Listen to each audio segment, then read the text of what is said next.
তাহলে বন্ধুরা আমাদের জার্নি শুরু হলো। আমাদের বর্তমান যে গন্তব্যস্থল আপনারা নিশ্চয়ই ক্যাপশন থেকে বুঝতেই পেরে গেছেন। ট্রেন আমরা বুক করেছিলাম হাওড়া মেল, যেটা একদম রাইট টাইমে 7:40 কিন্তু হাওড়া থেকে ছাড়বে। আমরা একদম যথাসময়ে চলে এসেছিলাম।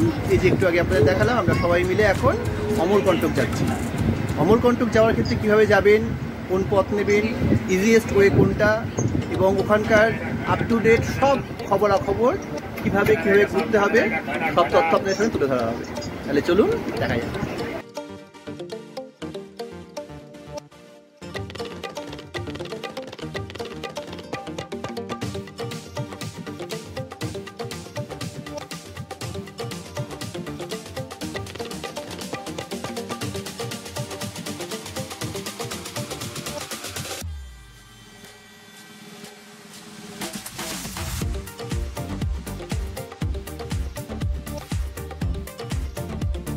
বিলাসপুর চলে এসেছি, এই যে সবাই দাঁড়িয়ে আছি। টাইম ছিল সকাল 6:55 আসা, রাইট টাইমের ট্রেন ছাড়লেও এখানে ঢোকাতে অনেক দেরি করে দিয়েছে। প্রায় সকাল 8:30 বেজে গেছে। অনেকগুলো ট্রেন আমরা মিস করে গেছি, যে কারণে এখন আমাদের চেষ্টা হবে এখান থেকে ট্রেনটা গাড়ি করে যাওয়া। চলুন যাওয়া যায়।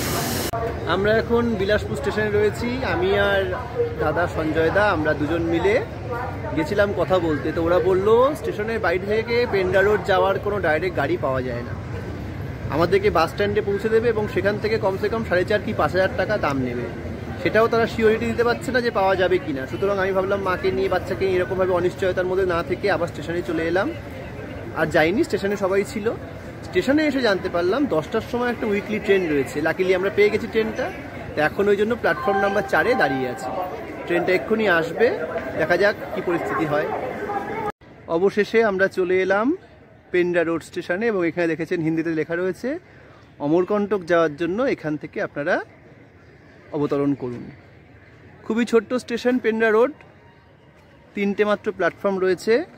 এটা জংশন স্টেশন নয়, তবে মূলত অমরকণ্টকের জন্যই এই স্টেশনের এতটা পরিচিতি। আমাদের ট্রেন নামলো, অনেকটাই দেরিতে এলাম আমরা। আশা করেছিলাম হয়তো 12টার মধ্যে হোটেল পৌঁছে যাব, সেখানে এখন দুপুর 2টোয় আমরা পেন্ডাতে আসলাম। এবার এখান থেকে গাড়ি ধরে আমরা অমরকণ্টক যাব। এই যে গাড়িটা ওখান থেকে ঢুকছে দেখছেন, ওটা হচ্ছে 3 নম্বর প্ল্যাটফর্ম। ওখান থেকে ওই সিঁড়িপথ ধরে উপর দিয়ে এসে আমরা এদিকে এলাম। মা এখানে বসে রয়েছে, প্রচণ্ড তেজ রোদ্দুরের। এখন মার্চ মাস, এখনই এই তেজ। আমি ভাবছি অন্য সময় কতটা গরম হয়। তো আমরা এখন 1 নম্বরের দিকে চলে এসেছি। এখন আমরা গাড়ির দিকে যাব, গাড়ি বুক করব, দেখি কত দাম দিয়ে কি পাওয়া যায়। আমরা পেন্ডা রোড থেকে একটা গাড়ি বুক করে নিলাম। 1000 টাকা নেবে, একদম অমরকণ্টকে আমাদের হোটেলের সামনে নিয়ে গিয়ে নামাবে। তো বন্ধুরা, আমরা এখন হোটেল রুমে রয়েছি। যেহেতু ট্রেন লেট করেছে, অনেকটাই দেরি হয়ে গেছে আমাদের। পিছনে দেখছে ওই যে বিল্টু এখানে ভিডিও গেম খেলছে। আমরা এখন ফ্রেশ হয়ে তাড়াতাড়ি করে লাঞ্চ করতে যাব। লাঞ্চ বলা ভুল, এখন বিকেল 4টে বেজে গেছে, বিকেলের খাবারই বলতে পারো। যাই হোক, আমরা এখন খাবার খেতে যাব। আমাদের যেরকম নেড়া পোড়া হয়, এখানে ধরুন কি সুন্দর নেড়া পোড়া সাজিয়েছে, কিন্তু কখন হবে জানি না। ছিলাম অনেকক্ষণ, এখন রাত্রি 10:30 বাজে। তা একজনের থেকে জানলাম 11টার সময় পড়ব, অর্থাৎ 11টার আগে নেড়া পোড়া হবে না। এতক্ষণ তো সময় দেওয়া সম্ভব নয়, তাই দূর থেকেই শুভেচ্ছা জানাই। কালকে অনেকগুলো ঘোরার ব্যাপার রয়েছে, আমি তাই এখন হোটেলেই ফিরে যাচ্ছি। এই হলো আমাদের হোটেল। এই যে মা দাঁড়িয়ে আছে। আর এটা নেওয়ার অন্যতম কারণ হলো এই দেখুন মন্দির, যেটাকে বলে আক্ষরিক অর্থে 2 পা।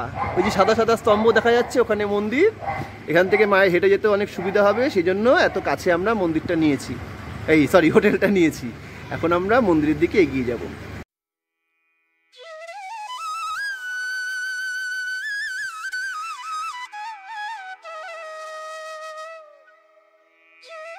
ওই হোটেল থেকে আমরা ভিতরে প্রবেশ করলাম। এই যে দরজা, এখান থেকে সাধারণ লোকজন জুতো পায়ে দিয়েই প্রবেশ করতে পারে। এবং এখান থেকে দেখুন একটা চত্বরের মতো করা রয়েছে, সোজা জায়গাটা মিলে হয়ে গেছে এখান থেকে। আর মূল মন্দিরটা হচ্ছে এই যে বাদিকে। এই চত্বরে ঢোকার জন্য এই দেখুন সবাই এখানে ঢুকছে, এখানে কিন্তু জুতো খুলে প্রবেশ করতে হয়, অর্থাৎ বাদিকের এই রাস্তাটা দিয়ে মন্দির প্রবেশ করতে হয়। মূল মন্দিরটা এই অঞ্চলেই রয়েছে। আমরা এবার মূল মন্দিরে প্রবেশ করব।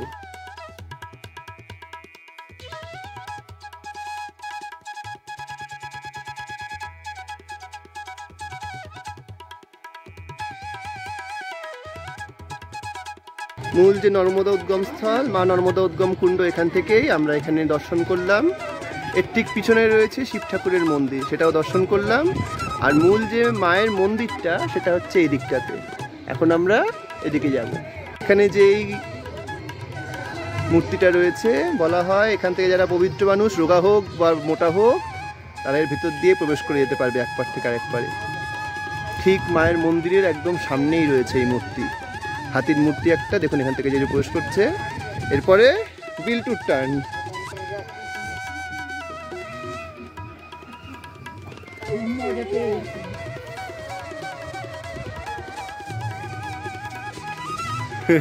এখানে মুখ্য মন্দিরে যেহেতু মোবাইলে ছবি তোলা বারণ বা যে কোনো ক্যামেরা নিয়ে যাওয়া বারণ, তাই আমরা ভেতরে ছবি আর তুলছি না।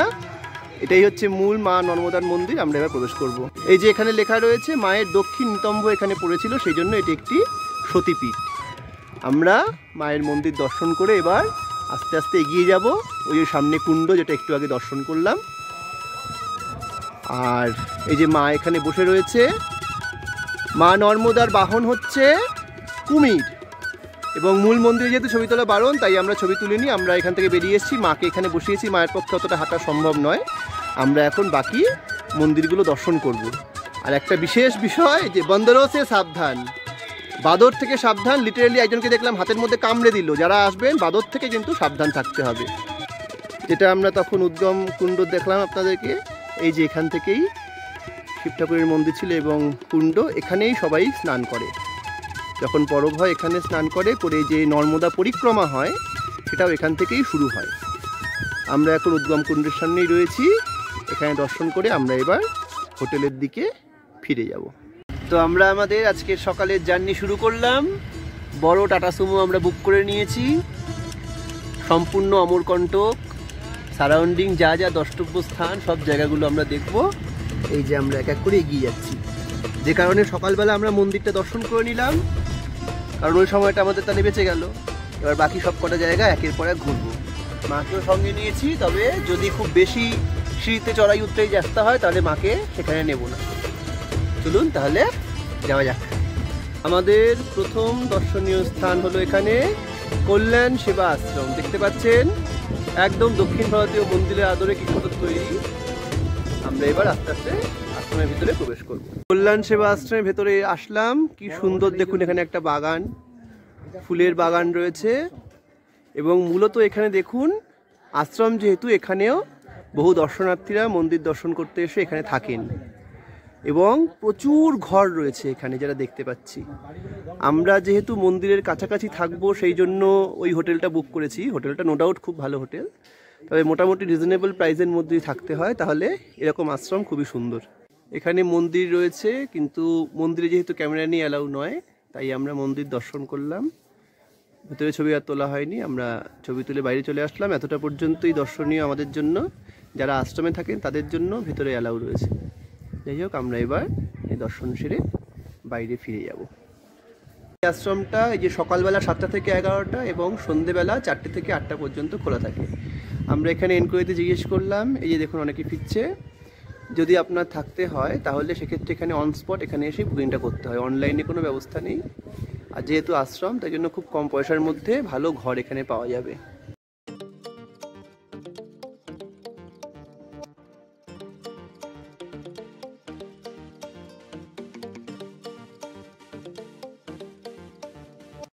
পরে আমরা চলে এলাম কবির চবুতরায়। এখানটা দেখছেন, এখানে দুধধরা ফার্স্ট অনেক কিছু রয়েছে, গাড়ি পার্কিং একদম পাশেই এখানটাতে। আমরা এখন এই পথটা ধরে, এই যে সঞ্জয় দা এগিয়ে যাচ্ছে, আমরা নেমে যাব।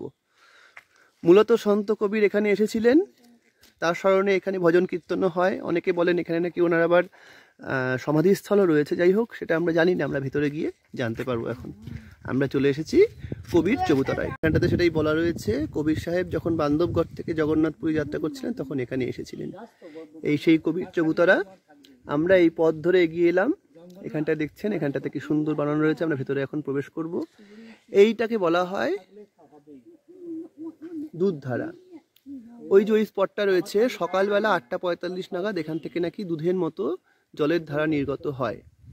সেটা সবাই দর্শন করতে আসে। যেহেতু এখন অনেক সকাল হয়ে গেছে, আমরা শুধুমাত্র এই জলাশয়টাকেই দেখতে পারলাম। এবং এই যে এখানটাতে কিছু ভেষজ রয়েছে। একজন জানালেন যে এই ভেষজ থেকে ব্যবহার করলে ওষুধ তৈরি করা হয়, যা দিয়ে চোখের ছানি অপারেশনে খুব উপকার হয়। যাদের চোখে ছানি থাকে তাদের খুব উপকার হয়। আমরা এখন এই জায়গাগুলো দর্শন করে এবার এগিয়ে যাব সামনের দিকে। আর যতদূর মনে হচ্ছে আমরা এখানটাতে একটা সন্ত নাম করার জন্য জায়গা রয়েছে, আর চবুতলাটা সম্ভবত ওইখানটাতে রয়েছে। আমরা এখন আপাতত দর্শন করে সন্ত নামের জায়গা, তারপর ওদিকে এগিয়ে যাব। সন্ত গৃহের ভিতরে খুব সুন্দর মূর্তি স্থাপন করা রয়েছে। এখানে সন্ত কবিরের মূর্তি এবং তার সঙ্গে সঙ্গে বিভিন্ন ছবি ও ফ্লেক্স খুব ভালো লাগছে দেখতে এসে। আমরা এখন সন্ত গৃহ দর্শন করে এগিয়ে যাব সামনের দিকে। আমরা মূল যেখানে উনি বসতেন, যেখানে ধ্যান করতেন কবির চবুতরা, সেখানেই আমরা চলে এসেছি। অপূর্ব সুন্দর লাগছে এখানে এসে। চারদিকে বনের মাঝখানে অপূর্ব শান্তির একটা স্থল। চারদিকটা আপনাদের দেখাচ্ছি, দেখুন কি সুন্দর। আমরা কবির চবুতরাতে এখন ভ্রমণ করছি। আমাদের পরবর্তী দর্শনীয় স্থান আরন্ডি সঙ্গম গুফা। নর্মদা নদী এবং আরন্ডি নদী এখানেই এক জায়গায় মিলিত হয়েছে, সেই জায়গাটার নাম অনুযায়ী এখানে আরন্ডি সঙ্গম গুফা বলা হয়। আমরা এখন এখানে প্রবেশ করব। চত্বরের ভেতরেই এখানে মা নর্মদা, মা আরন্ডি এবং মা গঙ্গার একটা মন্দির রয়েছে। এটা দর্শন করে আমরা এবার এই যে এই পথ দিয়ে এলাম, এই ডান দিকে যে রাস্তাটা গুফা বলা হচ্ছে, এর ভেতর দিয়ে প্রবেশ করব। দিয়ে প্রবেশ করে আমরা চলে এলাম এই যে সিঁড়িপথ রয়েছে, এখান থেকে এই যে শ্রী গুরু রামজি সমর্থ জয় জয় সিয়ারাম বলে এখান দিয়ে গুফায় প্রবেশ করতে হবে। আমরা এখন ভেতরে প্রবেশ করব। দিয়ে নিচে চলে আসার পর এখানে সামনেই মন্দির রয়েছে এবং তার সঙ্গে সঙ্গে এখানে রয়েছে অমৃতকুণ্ড। অমৃতকুণ্ডের কুয়ো রয়েছে ভিতরে। আর এদিকে রয়েছে, দেখা যাচ্ছে যে বিল্টু দাঁড়িয়ে আছে, ওখানে হবনকুণ্ড। এসে অপূর্ব একটা জিনিস দেখলাম, শ্রীরামচরিত মানুষ। খুব সুন্দর লাগলো এসে। এখানে দেখুন তুলসীদাসী যে রামচরিত মানুষ, এখানে শ্রীরামচন্দ্র, সীতা, লক্ষ্মণের মূর্তি এবং ওখানে হনুমানজি বসে আছেন। আর এখানে শ্রীরামচরিত মানুষ বইটি। আমাদের সবচেয়ে রোমাঞ্চক যে যাত্রা, সেই যাত্রায় চলেছি। যে কারণে মাকে নিয়ে আসা হয়নি, কারণ অনেকটা হাঁটা পথ। কপিলধারা, এখানে হেডিংটা দেওয়া রয়েছে কপিলধারা, কপিল মুনির আশ্রম এখানে, সেই জন্য এখান থেকে যে ফলসটা তার নামটা কপিলধারা রাখা হয়েছে। এরপরে দুধধারা রয়েছে, সেখানে দুর্বাসা মুনি ছিলেন, সে কারণে সেখানকার নাম দুধধারা। অনেকটা হাঁটা পথ, সেজন্য এখন আমরা এগিয়ে যাবো। মাঠ হলেও যথেষ্ট গরম, সূর্যের তাপ। আমি মাথার মধ্যে এটা দিয়ে নিয়েছি, সেখানে দেখুন ওরা ছাতা মাথায় দিয়ে আসছে। যখন আপনারা আসবেন চেষ্টা করবেন ছাতা সঙ্গে আনার। আমরা এবার সামনের দিকে এগিয়ে চলেছি। সংসারে এত চাপ আর সহ্য করতে পারছি না, ওই জন্য দুঃখের সঙ্গে ওখানে এসে বসে আছে। সুন্দর জলের মধ্যে স্নান চলছে, এই দৃশ্য অপরূপ। ওই যে গরমের তেজ আমাদের যেরকম লাগছে স্বাভাবিক ওদেরও সেটাই। জলের মধ্যে কি সুন্দর দেখুন স্নান চলছে। ওই যে ওই যে ওরে বাবা। এই পথ ধরে আসার পরে এই যে এখানে লেখা রয়েছে কপিলধারা ফলস। এইদিকে এই যে ব্রিজের মতো সুন্দর করা রয়েছে, ওই দূরে লোকজন হেঁটে যাচ্ছে। আমরা এখন সামনের দিকে হেঁটে যাব। গাড়ি এতটা পর্যন্ত পার্কিং করা যায়, তবে এখানে পার্কিং চার্জটা বেশি বলে সম্ভবত আমাদের ড্রাইভার ওখানেই পার্কিং করালো। যদিও হেঁটে আসতে ভালোই লাগলো। আর এখানে দেখুন বাইকও পার্কিং করার জায়গা রয়েছে। আমরা এখন আস্তে আস্তে কপিলধারার দিকে এগিয়ে যাব। এই যে সামনের দিকে এগিয়ে যাচ্ছি ব্রিজের ওপর দিয়ে। এই ব্রিজ পথে সম্ভবত এই জলধারাটা নিচে নেমে গিয়েই কপিলধারা সৃষ্টি করেছে। আমরা এখন এই পথ ধরে এগিয়ে যাব সামনের দিকে। এই পথ ধরে এসেই সোজা এখান থেকে দেখা যাচ্ছে জলরাশি পড়ছে কপিলধারা ফলস। কথিত আছে কপিল মুনি আশ্রম রয়েছে এখানে এবং তিনি এখানে ধ্যান করেছিলেন, সে কারণে এই ফলসটার নাম কপিলধারা ফলস। এখানে কপিলধারা ফলস ছিল। এখানে দেখুন লেখা রয়েছে দুধধারা মার্গ, অর্থাৎ এই পথ ধরে সোজা এগিয়ে গেলে আমরা দুধধারার দিকে যাব। আর ওই যে দুষ্টামি শুরু হয়ে গেছে, বিল্টু নিচে নাম। যেখানে আমরা তখন কপিলধারা ফলস দেখলাম, তার ঠিক পাশ থেকে উঠে এসেই এখানটাতেই কপিল মুনির আশ্রম।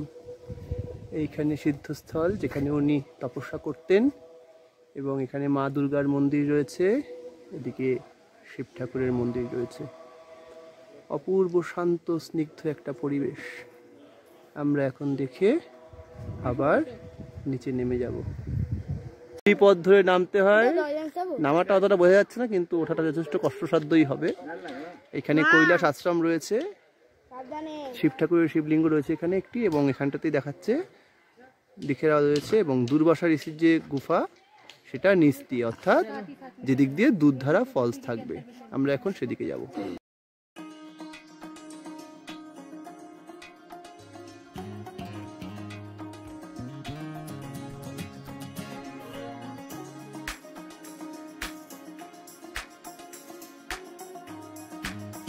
এই পথ ধরে আমরা সোজা নেমে আসলাম, আরও কিছুটা যেতে হবে। এখানে দেখুন দক্ষিণমুখী হনুমানজির মন্দির রয়েছে এখানে, এবং দুধধারা মার্গ আরও সামনের দিকে এগিয়ে যাচ্ছে। প্রত্যেকটা জায়গায় লিখিত রয়েছে, যেতে অসুবিধা হবে না, তবে পথ কিন্তু একটু বন্ধুর, যাদের পায়ের সমস্যা তারা না আসাই ভালো। আমরা এই পথ ধরে হাঁটতে হাঁটতে নেমে এলাম। এখানে আসার পরে লেখা রয়েছে এখানে জুতো খুলতে হয়, কারণ সম্ভবত এখানটাতে সেই আশ্রমটি রয়েছে এবং তার সঙ্গে সঙ্গে দুধধারা ফলসের জায়গাটি রয়েছে। আমরা এখানটাতে আমাদের চপ্পল খুলে ফেললাম, এবার আস্তে আস্তে সামনের দিকে এগিয়ে যাব। এখান থেকে নামতেই আমরা দেখতে পেলাম এই যে অঞ্চলটা, এটা হলো দুর্বাসা মুনির এখানেই তপস্যা করেছিলেন। যদিও এখন বন্ধ রয়েছে, দরজার ভিতর দিয়ে ভিতরটা দেখা যাচ্ছে। আমরা এই স্থলটাতে এখন আসলাম, এবং এই যে ফলসটা পড়ছে এটার নামই দুধধারা। দুগ্ধ ধবল যেহেতু দুধের মতো সাদা, তাই সম্ভবত দুধধারা নামে।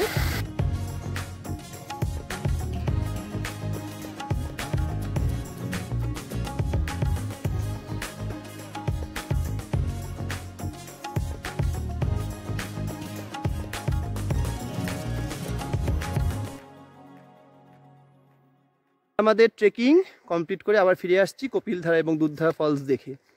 পথটা আপনারা দেখতে পাচ্ছেন, কিছুটা বন্ধুর, কিছুটা আবার একটু উঁচু নিচুও রয়েছে। সাধারণ মানুষের জন্য কোনো অসুবিধাই নেই, ভালো একটা অ্যাডভেঞ্চারাস পথ। তবে হাঁটার যাদের সমস্যা আছে তারা হয়তো এড়িয়ে গেলেই ভালো হয়। যেমন আমার ঠাকুমা। হ্যাঁ, যেমন মাকে আমি নিয়ে আসিনি, মায়ের যেহেতু হাঁটার সমস্যা রয়েছে। অনেক সিনিয়র মানুষজনও হাঁটছেন, বিশ্বাস করে সাহস করে আসতেও পারেন, কিন্তু আমার মনে হয় যাদের খুব বেশি হাঁটার সমস্যা রয়েছে তাদের হয়তো এই পথটা না আসাই ভালো। আমরা আরেকটু হলে এত সুন্দর জায়গাটাকে মিস করে যাচ্ছিলাম। কপিলধারা ফলসটা ওপর থেকে দেখেছিলাম, এখানে একদম কাছ থেকে দেখা যাচ্ছে। কপিলধারা ফলসের ঠিক সামনে আমরা এখন রয়েছি। চেষ্টা করছি যদি নিচে ওই লোকগুলো রয়েছে ওখানে যদি পৌঁছে যাওয়া যায়, অতটা অবধি গিয়ে আমরা আবার ফিরে আসব। তো বন্ধুরা, আমাদের প্রথম দিনের ভিডিও এই পর্যন্তই রইল। সুন্দর কপিলধারা ফলস দেখতে দেখতে আমরা তাহলে বিদায় নিচ্ছি, আর পরবর্তী ভিডিওতে থাকবে আরও নতুন নতুন জায়গা। তাহলে অবশ্যই দেখতে থাকুন জয়দীপা ট্রাভেল।